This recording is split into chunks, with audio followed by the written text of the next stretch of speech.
دیکھو بھائیو، عالم چھوٹا ہو بڑا ہو یہ نہیں دیکھنا چاہیے. دیکھنا چاہیے کہ آپ کی ملاقات ہوئی تو آپ بتائیں لوگوں کو، تاکہ امت بن کر ہم چلیں، امت بن کر ہم چلیں.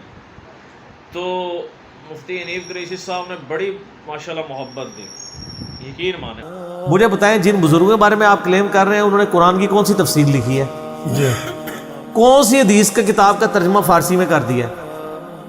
کچھ بھی نہیں. منہ ہٹ کے بیٹھ گئے کہ یہ گلا ہو رہی ہے. اس میں ان کو دماغ ہی نہیں کیا ہوتا. دین کی خدمت تو یہ ہے نا. انجینئر فسادی صاحب کے بارے میں انہوں نے بات کی. انہوں نے کہا یار میری دفعہ کہ میں فون پہ بات ہوئی ان سے، یہ بات حقیقت ہے. کہتے ہیں یار یہ بندہ جو نا، میں کہتا ہوں کہ علمی بات کرتا ہے مگر تم عوام تک تم جب لے کر پوچھو نا مولویوں کو، پوچھو نا مولویوں کو، آپ علماء کی تذلیل کرتے ہو. یہی کہتے ہیں نا، کہتے ہیں یار بندہ بے ادب ہے. تو یہ چڑھتا وہ شخص ہے جس کے مسلک کے خلاف بات ہوتی ہے. اور میں واللہ کسی کو جھیڑتا نہیں ہوں. جو وہ خود ہمیں کہانیاں کرایا کرتے تھے نا کہ یہ نہیں کرو گے تو یہ ہو جاؤ گے، تو میں کہتا ہوں اچھا ہم نے آپ ہی کی بات مان لی، اب آپ وہ ہوئے ہیں کہ نہیں وہی کر کے تو یہ چھیڑنا ہے. یہ تو سر آپ کی ڈاکٹرائن کو انڈورس کرنا ہے کہ سر آپ سے ہی ہم نے سیکھا تھا کہ با خدا دیوانہ باش با محمد ہوشیار، کہ دیوانگی تو صرف اللہ کے لیے ہے، رسول اللہ کے لیے گستاخی کی تو بیڑے ہی غرق ہو جائے گا. تو سر مجھے چشتی رسول اللہ اور اشرف علی رسول اللہ پہ بتائیں اب آپ کیا حکم لگاتے ہیں. اس میں کہتے ہیں کہ میں چھیڑ رہا ہے. وہ چھیڑا تو انہوں نے جنہوں نے کلمے پڑھائے ہیں، میں نے کہا سے چھیڑا ہے؟ میں نے ان کو گن پوائنٹ پہ کہا کہ اپنے ناموں کے کلمے پڑھواؤ.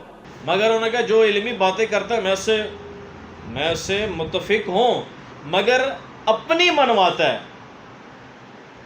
اور حقیقت بات ہے، ابھی میں نا یہ طالبان ذبیح اللہ صاحب، طالبان کے جو امیر ہیں، ان کی بات یہ کر رہا تھا کہ جیو نیوز سلیم صافی کو انٹرویو دیا انہوں نے، تو انہوں نے میوزک کے بارے میں کوشچن کیا ان سے، کاؤنٹر کوشچن کیا بھئی یہ آپ اس کے بارے میں کیا کہتے ہیں. تو انہوں نے یہ کہا تھا کہ اسلام کے اصولوں کے مطابق ہم نے بات کرنی ہے. پہلے وہ اسلام کو لے کر آئے ہیں، پھر انہوں نے کہا امام ابو حنیفہ رحمۃ اللہ کی یہ رائے، اور یہ انجینئر فسادی کہہ رہا ہے کہ نہیں یہاں سے امت کو آپ نے توڑ دی ہے. اور اللہ کے بندے کیوں آؤٹ آف کانٹیکسٹ باتیں کرتے ہو، کیوں آپ جھوٹ بولتے ہیں. طالبان کے جو ذبیح اللہ صاحب ہیں، امیر صاحب، انہوں نے یہ بات ہی کلیئر کر دی ہے کہ اسلام کے اصول کے مطابق یہ ٹھیک نہیں ہے میوزک. پھر وہ امام ابو حنیفہ رحمۃ اللہ علیہ کی، کیونکہ ظاہر افغانستان میں تو حنفی ہیں، اور حنفی بیسیکلی نبی کریم صلی اللہ علیہ وسلم کو فالو کرتے ہیں اور ان کی اتباع کرتے ہیں. تو میوزک کے اوپر سوال ہوا نا، تو اب اس نے پورے اس یعنی اپنے پروگرام میں کوئی قرآن حدیث نہیں بیان کیا. وہ کہتے ہیں جی آپ کو پتہ ہے ہم دیکھیں گے امام حنیفہ نے کیا فرمایا اس مسئلے میں. ایک قیامت تک تسی ویکھدے رہو کہ امام حنیفہ نے کیا فرمایا اس مسئلے سے. بھئی تمہارا کام تھا تم یہ کہو کہ میں دیکھوں گا قرآن اور سنت میں کیا ہے.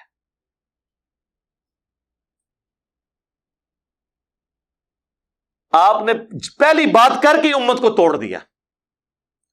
اور یہ امت تو حضرت ابوبکر کے اوپر بھی نہیں جوڑ سکتی. شیعہ کا ان سے اختلاف ہے. جب حضرت ابوبکر پہ امت نہیں جوڑ سکتی ہے تو آپ امام حنیفہ پہ کیسے امت کو جوڑیں گے؟ آپ کو رسول اللہ کی بات کرنی چاہیے صلی اللہ علیہ وآلہ وسلم. اور نبی علیہ السلام کوئی ان اٹینڈڈ مسئلہ چھوڑ کے نہیں گئے. اور یہ یاد رکھیے گا اگر کسی مسئلے کو نبی علیہ السلام نے ان اٹینڈڈ چھوڑا ہے اور بعد میں کسی امام نے اس معاملے میں رائے دی ہے تو وہ رائے سے زیادہ کچھ بھی نہیں ہے، وہ دین نہیں ہے. ہم اس کے مخالف بھی رائے آپ کو دکھا دیں گے. ہاں جی، آپ نے کہا جی مولوی چٹے کپڑے پائے اندر پگڑی پائی اندر ٹھڈ نکلے اندر منافقت دی نشانی ہے. تہاڈا جڑا گن مین ہے وہ بھی ٹھڈ اتھے ہی ہے. وہ چٹے بھی کپڑے پائے سن اسی دن جس تسی ویڈیو چڑھائی ہے، تو کیا وہ بھی منافق ہے؟ اور بخاری مسلم دونوں میں حدیث ہے سب سے بہتر زمانہ میرا، پھر صحابہ کا، پھر تابعین، پھر تبع تابعین. اس کے بعد جھوٹے لوگ پیدا ہوں گے، امانت میں خیانت کریں گے اور موٹاپے کو پسند کریں گے. تو پیٹ کا بڑا ہونا خلاف سنت ہے. کیڑا مولوی ہے جڑا چٹے کپڑے پاندا ہے اور دا ٹھڈ نہیں وڈیا ہویا؟ تو چٹے کپڑے چ اپنا ٹھڈ چھپا کے کہہ رہا ہے میں سنت کے مطابق ہے. جدوں تک تیرا ٹھڈ نہیں سنت کے مطابق ہوتا، جب تک تیرا پیٹ ٹما سنت کے مطابق نہیں ہوتا تیرا، ادو تک تو سنت کے مطابق نہیں ہے. اتنے موٹے موٹے کرتے پہنے ہوتے ہیں، وہ جو بڑا سیٹر جو صوفہ ہے اس کے اندر بھی ایک طرف گوشت کا لوتھڑا ادھر لٹک رہا ہوتا ہے، ایک طرف ادھر لٹک رہا ہوتا ہے، اور سفید کپڑے کے اندر اور سنت میں سب کچھ چھپایا ہوا جی، اوپر پگڑی پہن کے جی، واہ سنت پگڑی اور کپڑے اس وقت ہوں گے جب تیرا پیٹ بھی سنت کے مطابق ہوگا، ورنہ آپ کہیں کہ ہمارے علماء سنت کے مطابق لباس پہنتے ہیں سوائے پیٹ کے، پیٹ ان کا جو ہے نا وہ توندے ان کی جو ہوتے ہیں منافقین اور کافروں والی ہوتی ہیں۔ آپ نے کہا جی عطا اللہ شاہ بخاری، عطا اللہ شاہ بخاری ایک ہمارے تبلیغی کہہ رہے تھے، وہ کہہ رہے تھے کہ اگر نبی آئے نا اس امت میں تو وہ الیاس، مولانا الیاس صاحب رحمۃ اللہ کی بات کی، ان کے بیٹے ہوں گے۔ یہ عطا اللہ شاہ بخاری صاحب نے کی تھی بات، نے کہا دیکھا جی تو یہ بات مجھے 12-13 سال ہو گئے ہیں تبلیغ میں،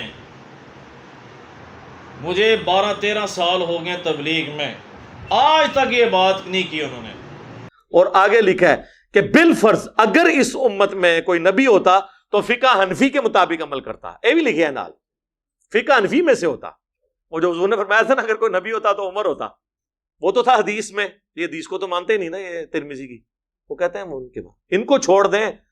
تبلیغی جماعت والے بڑے بڑے بزرگوں سے بڑے مجمع میں یہ بات سنی ہے، وہ کہتے ہیں جی بزرگ عطا اللہ شاہ بخاری صاحب فرماتے تھے کہ اگر اس امت میں کوئی نبی ہوتا تو یوسف کاندلوی صاحب ہوتے جی، الیاس کاندلوی کا جو بیٹا تھا نا وہ تبلیغی جماعت کا دوسرا امیر۔ اگلے دن ایک کرنل صاحب آئے، وہ رائے ونڈ کے ساتھ بھی اٹیچ ہیں، کئی سالوں سے تبلیغی جماعت، کہتے ہیں میں کانپ اٹھا، میں جماعت میں نکلا ہوا تھا، میں باہر نکل کے پھر میں نے کمرے میں آ کے میں نے کہا باہر تو نکلنے سی اتنی کھلونا چاہیے تھا سی، کہتے نہیں وہ بہت بڑے حضرت آئے ہوئے تھے رائے ونڈ سے تو وہ تقریر کر رہے تھے۔ میں نے کہا یار کتنے بے شرم لوگ ہیں، یہ بات کرتے ہیں، ان کو شرم بھی نہیں آتی یہ بات کرتے ہوئے، ان کی زبانوں کو لگام دینے والا بھی کوئی نہیں۔ پھر میں نے کہا ظاہر ہے کہ جب پچھلوں نے یار تھوڑا بہت چسکا لگایا ہے بوتل میں سے تو بعد والوں کو بھی تو ہے نا۔ اگر شیخ احمد سرندی کو یہ حق حاصل ہے کہ وہ یہ کہیں کہ اگر کوئی پیغمبر ہوتا تو فقہ حنفی سے ہوتا، تو اس کے بعد والا ایک حنفی اپنے ایک حنفی عالم کے بارے میں کہہ دے کہ شیخ احمد سرندی نے تو نام نہیں بتایا تھا، میں ایک سٹیپ اور آپ کو طے کرواتا ہوں، وہ یوسف کاندلوی صاحب تھے، انہوں کوئی حق حاصل نہیں ہے۔ بالکل ٹھیک فرمایا، ہاں فقہ حنفی کی روح سے صحیح فرمایا، بزرگوں کے حساب سے نہیں، نہ امام حنیفہ کے حساب سے۔ اس پورے معاملے میں امام حنیفہ کا کوئی لینا دینا نہیں ہے، ان کی طرف جھوٹ منسوب کیے میں۔